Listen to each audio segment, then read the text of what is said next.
नमस्कार। स्वागत है आपका इंडिया गेट टीवी पर। मैं हूं अजय सेतिया। मित्रों, नरेंद्र मोदी ने 2014 में कांग्रेस मुक्त भारत का नारा दिया था। 2018 में देश के 3 राज्यों मध्य प्रदेश, राजस्थान और छत्तीसगढ़ ने भारतीय जनता पार्टी को हराकर इस नारे को नकार दिया। अब हिमाचल प्रदेश ने उस प्रक्रिया को जारी रखा है। इस बीच नया घटनाक्रम होता दिखाई दे रहा है।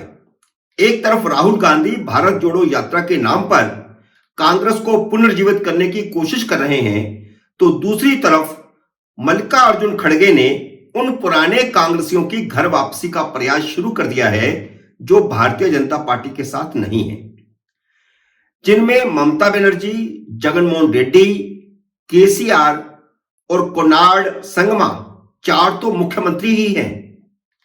ये चारों अपनी क्षेत्रीय पार्टियां बनाकर अपने बूते पर मुख्यमंत्री बने हैं।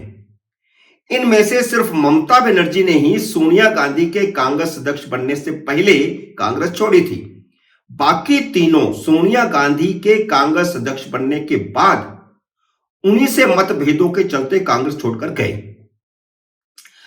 अगर बदली हुई कांग्रेस इन नेताओं को उनके राज्यों में उन्हें ही क्षत्रप मानने को तैयार हो जाए, तो 2024 में भारतीय जनता पार्टी को चुनौती देने वाली सशक्त कांग्रेस पुनर्जीवित हो सकती है। और खड़गे इसी प्रयास में लगे हुए हैं। इन 4 मुख्यमंत्रियों के अलावा महाराष्ट्र में शरद पवार और मेघालय में पीए संगमा का पूरा परिवार कांग्रेस का हिस्सा रहे हैं, जिसमें पीए संगमे का एक बेटा कोनार्ड संगमा मेघालय का मुख्यमंत्री है। दूसरा बेटा जेम्स संगमा मेघालय में अपने भाई की सरकार में मंत्री हैं और बेटी अगाथा संगमा लोकसभा सदस्य हैं। जो बात असंभव सी लगती है, उसकी बड़ी शुरुआत 29 दिसंबर को हो गई है, जब कांग्रेस छोड़ने के 23 साल बाद कांग्रेस स्थापना दिवस पर शरद पवार पुणे में कांग्रेस के दफ्तर पहुंचे।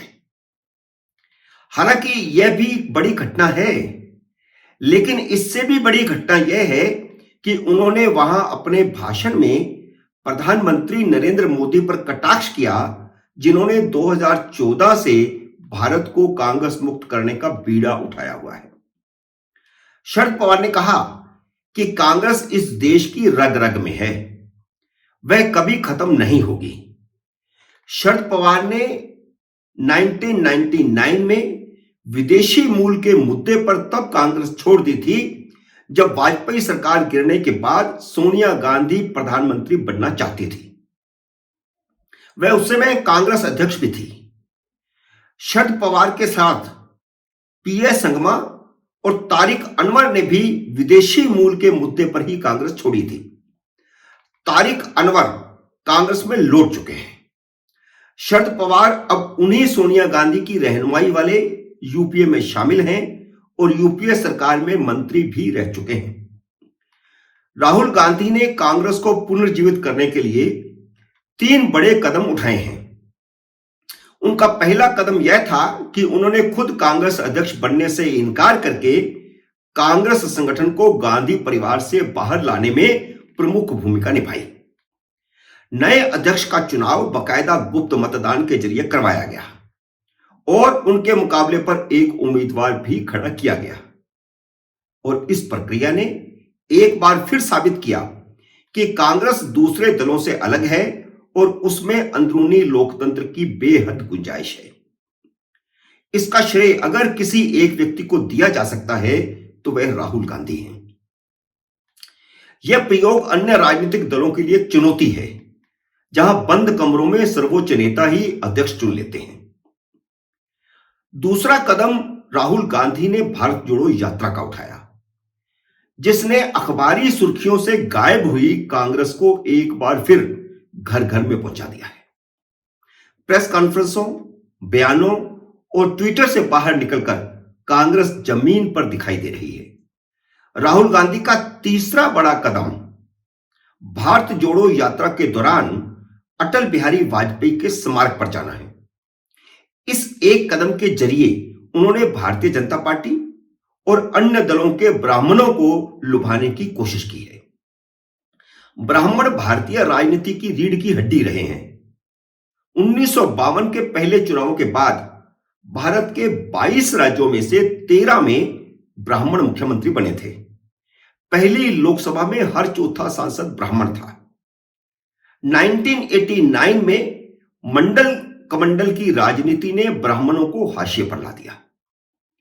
इस समय देश में सिर्फ 2 ममता बनर्जी और हेमंत बिस्व शर्मा ही ब्राह्मण मुख्यमंत्री हैं, एक तृणमूल कांग्रेस का और एक भारतीय जनता पार्टी का। सोनिया गांधी और राहुल गांधी के नेतृत्व में लगातार 2 लोकसभा चुनावों में करारी हार के बाद अब राहुल गांधी खुद अमेठी में भी चुनाव हार चुके हैं। तो ऐसा लगता था कि राहुल गांधी राजनीति में पिट चुके हैं, लेकिन अपनी 3500 किलोमीटर की लंबी भारत जोड़ो यात्रा के जरिए उन्होंने खुद को पुनर्स्थापित करने के लिए महत्वपूर्ण कदम उठाया। उनकी यह यात्रा पहली बार उनके पूर्णकालिक राजनीतिक होने की छवि बना रही है, वरना उन्हें पार्ट टाइम पॉलिटिशियन ही माना जाता था, जो अपने विदेश दौरों के बीच जब जब भारत में होते थे राजनीति में सक्रियता दिखाते थे। संसद सत्र खत्म होता था और वे विदेश में, संसद सत्र शुरू होने वाला था तो वो लौट आते थे। भारत जोड़ो पद यात्रा के बाद अब वह कांग्रेस के सर्वमान्य नेता तो बन ही गए हैं, विपक्ष की धुरी के रूप में भी उभर सकते हैं। जबकि उनकी यात्रा से पहले ममता बनर्जी, नीतीश कुमार, केजरीवाल और केसीआर विपक्ष की धुरी बनने की कोशिश कर रहे थे।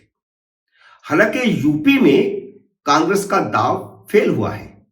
कांग्रेस चाहती थी कि राहुल गांधी की यात्रा में उनके स्वागत के लिए मायावती, अखिलेश यादव और भारतीय जनता पार्टी के ब्राह्मण नेता भी एक दो शामिल हों, लेकिन किसी ने भी शामिल होने में हामी नहीं भरी, सभी ने इनकार कर दिया।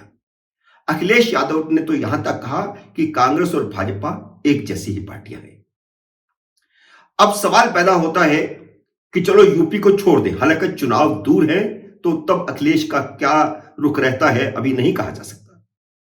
अगर वे विपक्ष की धुरी बनते हैं जैसा कि लग रहा है, तो 2024 के लोकसभा चुनाव में कांग्रेस पिछले 2 चुनावों से बेहतर प्रदर्शन करने में कामयाब होगी।